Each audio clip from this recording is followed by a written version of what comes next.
Bismillahirrahmanirrahim. Assalamualaikum warahmatullahi wabarakatuh. Balik lagi dari channel Sumber Dakwah Official. Nah, ada statement yang mengejutkan nih. Ini nih, arahan dari Mak Ketum katanya akan terus mendukung pemerintahan Pak Prabowo Subianto. Saya sengaja tidak menyebut nama Pak Gibran katanya. Tuh, nyebut. Kurang tahu kita apa sih maksud tujuan melontarkan statement yang benar ada gunanya nih statement dilontarkan. Memang ya mungkin ya kalau nggak nyenggol ya mungkin ya nggak nyenyak tidur. Ini bukti kalau memang usia segitu memang lagi lucu-lucunya. Ketua Umum PDIP Megawati Soekarno Putri tolak RUU TNI. Buju buneng kan. Tunggu dulu, jangan-jangan yang bergeruduk rapat anggota DPR di hotel kemarin instruksi dari nenek. Oh, paham kita cara mainnya gimana ya. Di depan seolah-olah mendukung, di belakang nusuk. Aduh, ngeri kali permainannya ya. Oke lah. Ini ada yang tak kalah menarik nih kemarin. Oknum, kita sebut oknum yang mengajak Pak Jokowi ngopi sekarang dilaporkan nih ke KPK. Nah, batunya kan, kalian pasti penasaran kan nih orang dilaporkan karena apa? Oke, tanpa berlama-lama, agar kita tidak penasaran, langsung kita bertanya. Bismillahirrahmanirrahim. Let's go. Akhirnya Deddy Sitorus dilaporkan oleh Ketua LSAK, Lembaga Studi dan Advokasi Anti Korupsi Indonesia, Jos lah pokoknya. melaporkan Deddy Sitorus ke KPK dan Bareskrim Mabes Polri karena diduga telah menerima gratifikasi helikopter yang perkiraan angka diuangkan sekitar 3 miliar. Nah, ini menjadi sorotan nasional, dan Deddy Sitorus mengklarifikasi bahwa dia menyewa, bukan mendapatkan fasilitas, tapi menyewa pakai uang pribadi dan sudah dilaporkan ke KPU. Tetapi Deddy tidak pernah melaporkan hal itu ke KPK. Jadi LSAK ini menduga bahwa Deddy Sitorus mendapatkan gratifikasi itu untuk masa kampanye beliau di saat beliau masih menjadi anggota DPR RI dan kampanye di 2024 sehingga terpilih kembali. Yang teriak-teriak curang ternyata, nah tulis di komentar. Maling teriak rampok kira-kira Di DPR RI itu. Nah, jadi di sini kami sebagai masyarakat ingin melihat supaya ada terang benderang masalah ini, apakah unsur gratifikasinya masuk atau hanya menjadi pembunuh karakter Deddy Sitorus, karena kita tahu Deddy Sitorus orang yang sangat vokal dari Partai Merah dan dia menyarankan Polri untuk berada di bawah naungan TNI dan Mendagri, dan dia sangat kritis terhadap kepolisian di negara Republik Indonesia, sehingga ada isu partai coklat yang bermain di pemilu kada 2024. Dan dia membandingkan dalam klarifikasinya bahwa Kaisang dan Bobi Nasution juga menggunakan jet pribadi. Apakah itu tidak gratifikasi? Nah, kita lihat di sini siapakah yang benar? Apakah Lembaga Studi dan Advokasi Anti Korupsi yang benar atau klarifikasi dari Deddy Sitorus yang benar? Semoga masalah ini menjadi terang benderang. Kalau memang ditemukan unsur, ya sikat. Tetapi kalau tidak ditemukan unsur, nah pokoknya sikat pokoknya. Kembalikan hak. Wassalamualaikum warahmatullahi wabarakatuh. Rakyat minta Megawati diperiksa terkait Indosat dan Pulau. Emang boleh? Emang berani gitu? Emang bisa? Emang gak akan ngelawan? Coba aja gitu ya. Kumaha netizen? Terkutuklah partai PDIP. Ibu Megawati Soekarno Putri, Ketua Umum Partai PDIP. Dengerin, saya Kristianto yang oni rakyat jelata menyatakan terkutuklah partai PDIP. Mau dibilang ini ujaran kebencian, terserah. Semangat bang, semangat. Mau saya dipolisikan, mau saya dipersoalkan, mau saya dibawa ke jalur hukum atau jalur akhirat, jalur neraka, silakan. Saya katakan terkutuklah partai PDIP. Terlalu berlebih-lebihan. Cara kalian itu terlalu berlebih-lebihan. Terserah kalian. Tapi ingat baik-baik. Orang yang selama ini kalian pojokin, orang yang selama ini kalian cemarkan nama baiknya, orang yang selama ini kalian fitnah dengan berbagai fitnah-fitnah keji. Dengerin, orang tersebut adalah orang yang betul-betul dicintai oleh rakyat Indonesia. Saudara, sepertinya PDIP ini nggak nyadar atau kagak tahu gitu ya, bahwa manusia itu kan ada ada batas kesabarannya. Kalau PDIP masih terus elitnya menyudutkan terus Pak Jokowi, ya, emangnya mereka pikir PDIP ini pikir Pak Jokowi nggak bisa melakukan satu move, dan kami semua relawan Pak Jokowi siap mendukung. Betul banget, Jos. Ya, untuk ya tahu sendirilah. Jangan sampai PDIP jadi hilang dari peredaran. Sanggup pasti itu Pak Jokowi, persis seperti yang Hasto bilang. Pak Jokowi tidak berminat untuk merebut PDIP. Tapi paling tidak ya, itu ada di dalam PDIP. Mungkin sebagian besar masih mengagumi Pak Jokowi. Karena kan kita tahu bahwa 10 tahun ini Pak Jokowi dekat dengan elit-elit PDIP. Hanya yang di bagian-bagian dekat-dekat Ibu Megawati aja. Ya. Saya bisa baca itu, Deddy Sitorus, Hasto. Ya, dua orang ini. Ya, banyak lagi lah di sekitaran Megawati itu yang terus menyuarakan narasi negatif kepada Pak Jokowi. Saya bisa katakan batas kesabaran seseorang itu ada batasnya. Ya, hati-hati PDIP. Okay, you ready? Well, baby, put it on. Walk it in, put it down like that.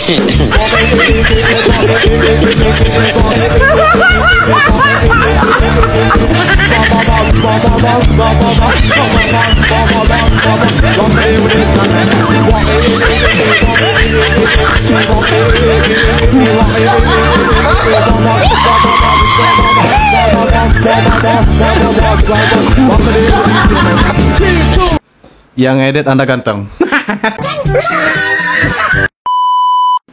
Wakil Ketua DPR RI Sufmi Dasko Ahmad menegaskan draft revisi Undang-Undang RUU TNI yang beredar di media sosial berbeda dari draft yang dibahas di Komisi 1 DPR RI. Dasko menjelaskan Komisi 1 DPR RI hanya membahas 3 revisi pasal, yakni Pasal 3 terkait kebijakan dan strategi pertahanan, Pasal 53 terkait batas usia pensiun prajurit TNI, dan Pasal 47 terkait pengaturan peran prajurit TNI di Kementerian. Sabar Pak Dasko, memang kubu yang sebelah itu memang suka bikin hoak. Sabar. Lembaga lain. Dasko juga membantah soal rapat revisi Undang-Undang TNI di Hotel Fairmont Jakarta beberapa waktu lalu karena alasan dikebut. Dia mengatakan revisi Undang-Undang tersebut sudah dibahas sejak lama. Selain itu, Komisi 1 DPR RI juga sudah mengundang berbagai pihak untuk menyerap aspirasi terkait RUU TNI. Dalam revisi Undang-Undang TNI itu hanya ada 3 pasal, yaitu Pasal 3, Pasal 53, dan Pasal 47. Jadi nggak ada pasal-pasal lain yang kemudian di draft yang beredar di media sosial itu saya lihat banyak sekali. Dan kemudian kalaupun ada pasal-pasal yang sama yang kita sampaikan itu juga isinya sangat jauh berbeda. Di sisi lain, dia mengungkapkan rapat di Hotel Fairmont Jakarta rencananya digelar selama 4 hari. Namun karena adanya kebijakan efisiensi, rapat tersebut dipersingkat menjadi 2 hari. Sudahlah, yang ngeritik TNI itu, yang banyak ngebacot di medsos ini. Sudahlah bros, ya. Kamu orang itu banyak ngebacot. Kamu kena angin takut, kena becek takut. Kena hujan takut, banyak ngebacot lagi ngehujat TNI terus, nyalakan TNI terus. Ya. Jangan kamu hanya melihat di kota besar, lihat di kampung-kampung, di dusun-dusun, di pedalaman. Mana yang banyak ngebacot itu, ada yang nggak turun ke lokasi? Ngebacot aja nyalakan TNI. Ya, oke? Terima kasih. RUU TNI, suatu hal atau isu yang jadi perdebatan nasional belakangan ini. Ada yang pro, ada yang kontra, sampai robos ruang rapat, ada juga yang nggak paham. Nih, Kak, bahas dong yang katanya ada perencanaan RUU TNI itu akan diberlakukan lagi seperti era dulu. Apakah Kakak setuju akan UU itu? Ini ya, pahami dulu, satu persatu deh.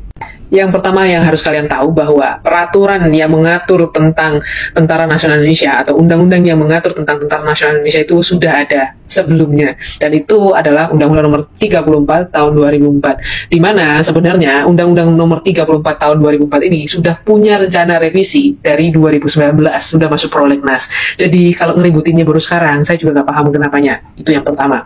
Yang kedua yang dipeributkan adalah tentang pasal 47 ayat 1 dan 2 yang ada di RUU TNI yang seakan-akan mengembalikan dui fungsi ABRI. Sebenarnya saya nggak paham, ini karena kepinteran atau malas membaca? Ayo ini, tak tunjukkan.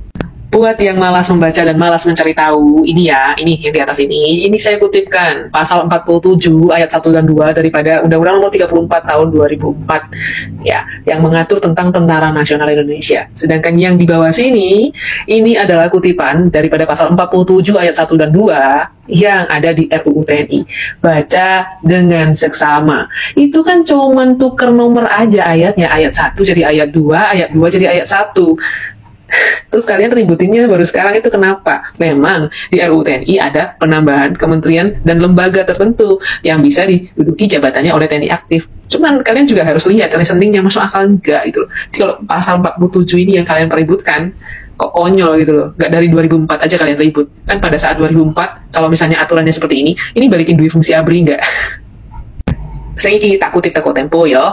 Jadi di sana tuh tertulis kementerian, lembaga yang jabatannya bisa diisi oleh TNI aktif di RUU TNI. 1 sampai 9 plus 15 itu sudah nyata di pasal 47 tadi tertulis ya. Jadi 2004 sudah dimasukkan di dalam aturan gitu ya.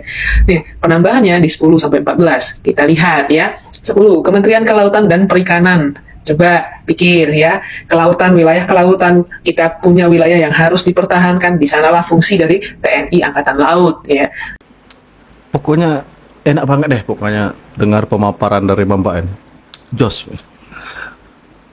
Kalau kita bicara tentang perikanan, hubungannya apa? Tentang ketahanan pangan. Jadi masuk akal nggak kementeriannya di sana? Ya masuk akal. Badan Nasional Penanggulangan Bencana. Selama ini kita lihat kalau bencana alam atau bencana apapun, selain tim SAR yang ikut membantu untuk menolong korban, mencari korban, segala macam, siapa? TNI Polri. Jadi masuk akal nggak TNI di sana? Ya masuk akal untuk koordinasi dengan bawah-bawahnya yang di lapangan. Atas masuk akal. Nih, Badan Nasional Penanggulangan Terorisme perlu diomongin lagi, perlu dijelasin lagi. Nih, Badan Keamanan Laut tadi kan sudah hampir mirip sama Kementerian Kelautan, perlu dijelasin lagi. Kalau Kejaksaan Agung, nih coba baca undang-undang yang ngatur tentang Kejaksaan Agung sendiri. Ini saya kutip dari Undang-Undang Nomor 11 Tahun 2021 tentang Kejaksaan Agung yang di pasal 29 tertulis pada kejaksaan dapat ditugaskan aparatur sipil negara, prajurit Tentara Nasional Indonesia atau pejabat yang tidak menduduki jabatan jaksa serta yang diangkat dan diberhentikan oleh Jaksa Agung sesuai dengan ketentuan peraturan perundang-undangan. Jadi di 2021 sudah ada aturannya TNI boleh untuk menduduki jabatan di Kejaksaan Agung. Dan ini saya kutip dari cuitannya Bang Hasan Nasbi, yang dimana adalah bos PCO-nya kita ya kan, yang di sana tuh ngasih tuh, Liz, ini tuh coba pikir deh ya dengan akal sehat gitu. Ini nih masuk nggak sih ke ranah tugasnya TNI, di mana kita bicara tentang pertahanannya kita? Coba dipikir, diskusikan dengan akal sehat kalau kata dia mah ya.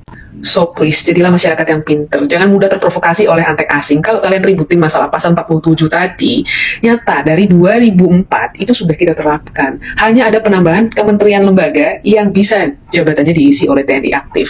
Apakah itu yang sudah kita jalankan dari 2004 itu, Undang-Undang Nomor 34 Tahun 2004 itu mengembalikan dui fungsi ABRI? Enggak, TNI enggak boleh untuk dapat jabatan yang bersangkut pautan dengan politik praktis. Jadi sebenarnya kalian tuh ngeributin apa gitu loh, gue bingung. Ayolah, mari kita pintar, yuk. Difitnah, saya dijelek-jelekin.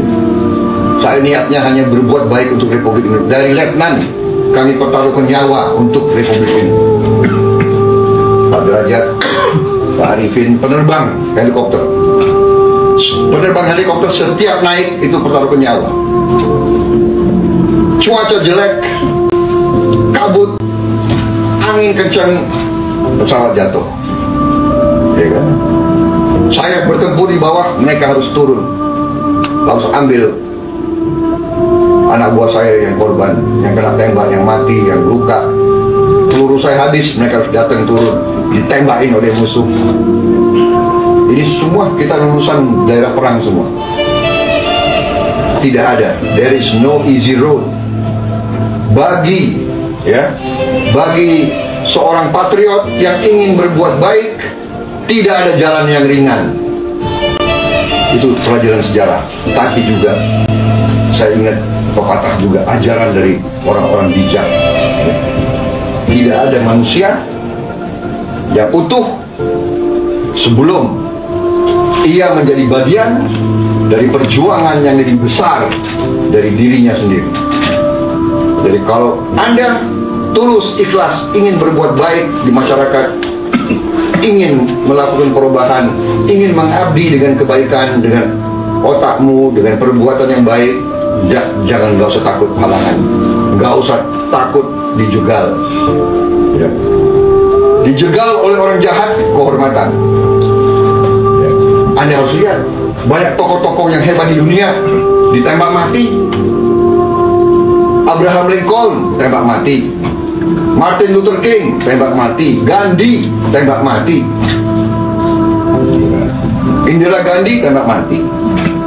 Ya, jangan gentar.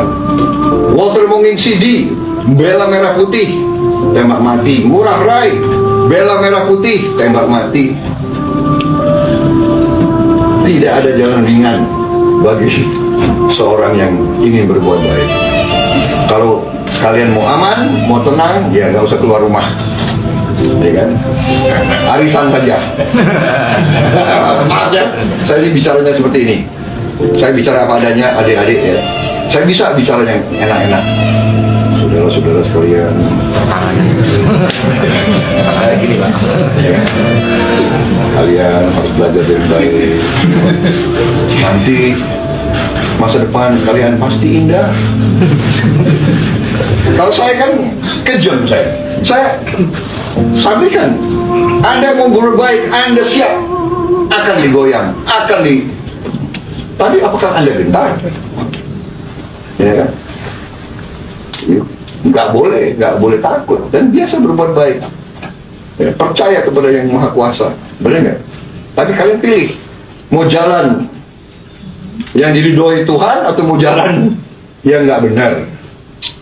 Mau ikut-ikutan, mau jadi kaya cepat, nah itu boleh, jualan narkoba. Tapi Anda pengkhianat dan pembunuh paling jahat. Tapi kaya raya, itu jalan iblis. Silakan. Semua agama kan mengajarkan jalan yang benar, ya kan, dan jalan yang tidak benar, ya kan. Jalan yang diridhoi oleh Tuhan atau jalan. Kadang-kadang jalan yang benar ini berat, durinya banyak, berbatu-batu, ya kan. Kita dulu di Taruna itu ada sumpah Taruna, ya kan, doa Taruna, ya kan. Ya Tuhan, berikanlah kami kekuatan untuk tabah bisa memilih jalan yang benar walaupun penuh cobaan, daripada jalan yang gampang tapi tidak benar. Itu ada doanya, kita selalu diberi doa. Saya kira itu. Nah, ini untuk kalian yang selalu menghina Pak Prabowo Subianto, kalian sudah melakukan apa deh? Sudah memperjuangkan apa untuk negeri ini? Itu saya tanya balik tuh. Jadi betul kalau kata Jenderal Maruli kemarin, mental pengecut biasanya banyak bacot. Sebenarnya Pak Prabowo tidak pernah ingin mengaktifkan duifungsi, tapi kita seandainya sih, nah ini kita koreksi balik lah. Kita pertanyakan balik yang kemarin kalian pertanyakan, seandainya TNI yang mengisi jabatan-jabatan strategi atau jabatan-jabatan penting di negeri ini, kita tanya balik, apa sih yang sudah dibikin oleh orang-orang sipil yang selama ini sudah mengisi jabatan-jabatan tinggi di negeri ini? Kalau bukan korupsi sampai ribuan triliun. Seharusnya orang yang korupsi sampai ribuan triliun itu dipertanyakan loh nasionalismenya. Cinta betul tuh orang dengan tanah air. Kalau cinta saya rasa tidak mungkin tuh sampai mengeruk kekayaan negara sampai sebesar itu. Orang yang cinta tanah air tidak akan pernah berkhianat dengan rakyatnya sendiri. Dan untuk Bung Sitorus, Anda hati-hati bos. Itu pendukung Pak Jokowi banyak loh. Hati-hati aja lah. Dah, saya akhiri. Salam cerdas, salam waras. NKRI harga mati. Tentunya selalu support, selalu berpikir positif. Buang jauh-jauh rasa kedengkian, rasa iri hati. Pokoknya kita bersatu, kita saling merangkul demi kemajuan bangsa ini.